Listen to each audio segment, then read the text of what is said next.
Brian, what is best in life? To crush your enemies, to see them driven before you, and to hear the lamentations of their women.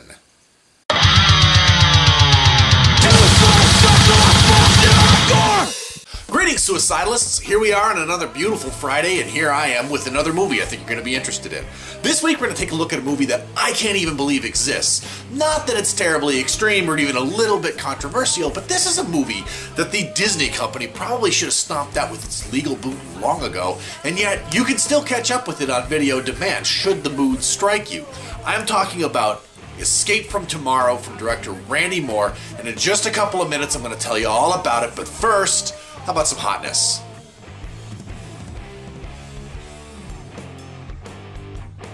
Trailers dropped this week for Captain America the Winter Soldier and X-Men Days of Future Past. Now the Captain America trailer is some stunning, stand on your seat and cheer type shit. They're really turning up the heat with Captain America here. They're beginning to explore the same kind of ideas that Ed Brubaker explored during his run on the Captain America around the time of Civil War and the events following Captain America's assassination. This is a trailer that really promises an awful lot with the introduction of characters like the Winter Soldier, like Crossbones, and not to mention there's also a fuck ton of ass kicking going on in this trailer. I mean, they lay the action on thick and fast in this trailer.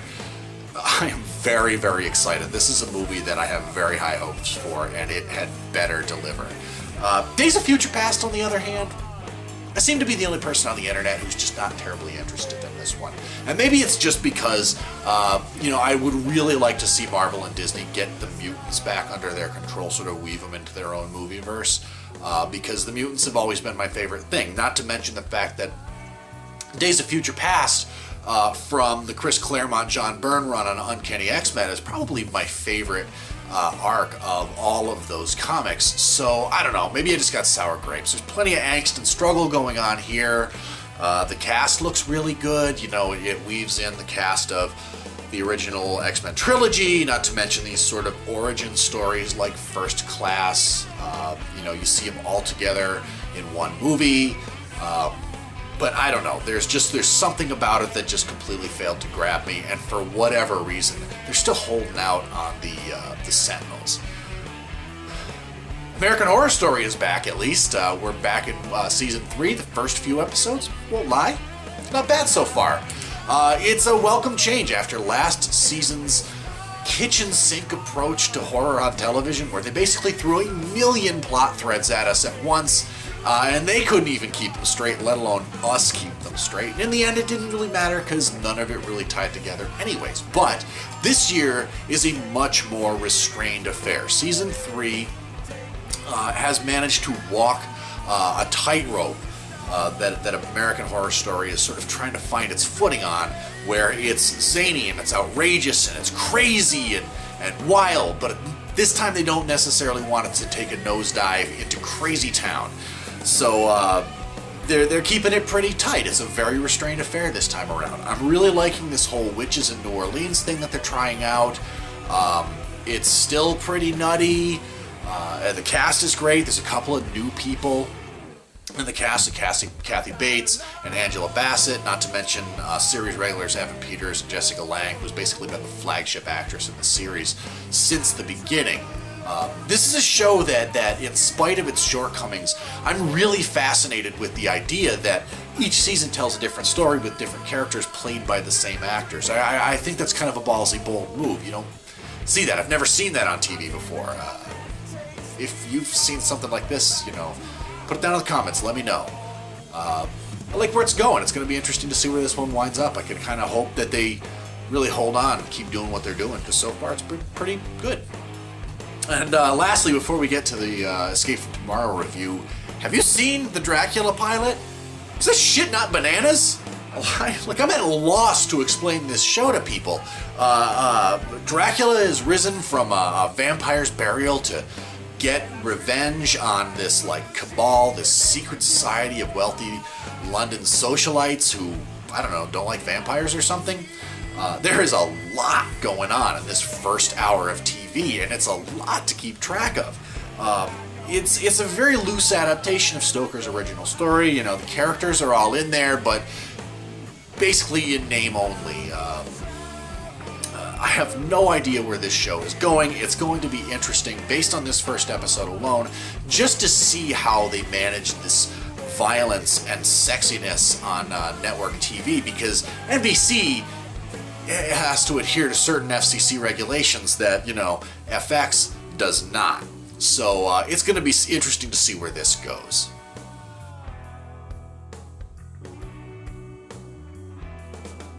Escape from Tomorrow takes place on the last day of Jim's vacation to Walt Disney World with his family. As we begin, he is being laid off of his job over the phone, and in order to preserve the good time vibes of the happiest place on earth, Jim keeps this fact from his family as they embark upon their final day at the park.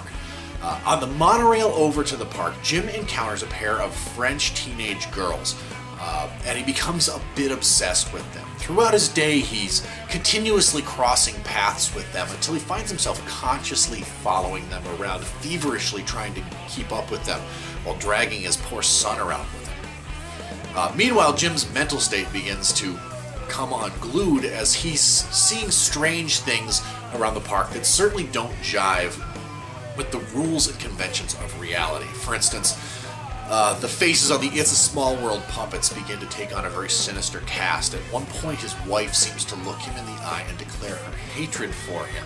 Or does she? And in spite of these sensory distortions, Jim's marriage does seem to be under a great deal of stress. And meanwhile, strange shit is happening all over the park, and the pressure builds until the lid is blown off of the entire trip, and Jim's mental state takes a nosedive straight down into conspiracy land at the hands of the Siemens Corporation. At this point, what is and what is not happening become very hard to distinguish between, and this goes straight out to the finale. This is a very unusual horror movie, the likes of which you have probably never seen before. Usually when I take in a movie, I'm in it for the story. I'm just that way. A lot of people go to the movies, they want to see cool special effects, they want to see cool action scene. You can make the crappiest, cheesiest movie in the world, and as long as the story is cool, I'm going to be in it for the long haul. However, occasionally a movie's novelty will lie elsewhere for me in some really strange places. Escape from Tomorrow is one of those movies. Escape from Tomorrow is a movie with a bit of a gimmick to it. Though not entirely, it was shot on location at the Magic Kingdoms in Anaheim and Orlando, as well as Epcot Center, all without Disney's knowledge or consent. This is a really remarkable thing, because if you've ever been to one of those parks, Disney manages the experience there like a Vegas casino.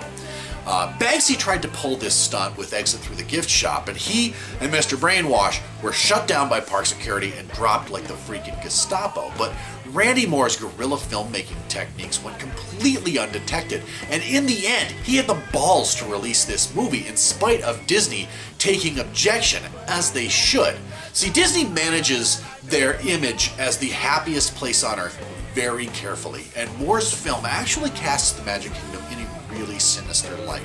Now, you could tell that it wasn't shot entirely on location, because there are occasional scenes that are very clearly shot on green screen and then composited over some sort of B-roll footage of the park.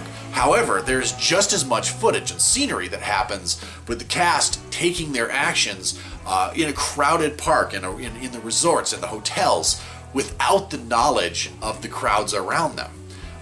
It's thrilling to watch at times, because you can tell when Moore is pulling a fast one on Disney. However, is this enough to float an entire movie?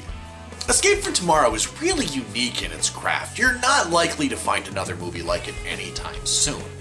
It's very exciting to watch the parks and see the cast commit copyright fraud left and right and get away with it. But the movie still suffers from the same sort of elements that tend to dog low-budget movies.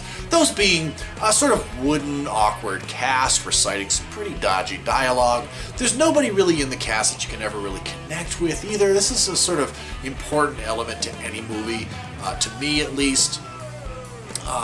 Except for maybe in this case, Jim's daughter, who is subjected to some really strange adult behavior throughout.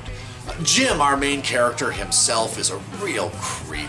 The girls, the object of his obsession, the French girls, are so obviously underage, and seeing the sort of half-hearted passes he makes at his own wife is just kind of icky and uncomfortable. He's a shitty father, a really lousy husband. His wife is just shrill and obnoxious, and all the side players are weird and nightmarish. While there may not be a memorable character of the bunch, nor is there anybody that you can really connect with in any sort of way to sort of forge an emotional connection with the movie, its story, suggesting so much yet revealing so little, builds the intensity of the creeps over time until it goes completely apeshit following the intermission. And it's a very satisfying experience that way. The mystery of Escape from Tomorrow occasionally reaches David Lynch heights, and it really works in that framework. You just have to dismiss the expectation that in the end you're going to understand what's going on here. Because quite frankly, I don't think this movie really means much to anybody except Randy Moore. Escape from Tomorrow. It plays out like a stunt movie more than anything else. Randy Moore took a huge chance making this movie, and it really works best when you're trying to figure out if it's taking place in Disneyland or Disney World. Are they doing it live in the park? Are they doing it in front of a green screen? What it lacks in characterization and storytelling, it more than makes up for in the novelty department, thanks in part to the location and to the brazen way that Randy Moore casts the Disney company in a very negative light. This is a movie with balls, even if it doesn't have a very good handle on storytelling. So have you seen Escape from Tomorrow? I want to know. I'm interested in your opinions. Put it down in the comments, and if there's anything else on your radar, anything coming up that you would like to see reviewed on further episodes of Cinema Suicide, also put it down in the comments. Join me on the Suicidal Facebook for more updates. Follow me on Twitter for the lulls. And if you want to see horror pictures and other crazy shit pop up in your Tumblr feed, follow me on Tumblr. As always, like, comment, subscribe. I will see you next Friday.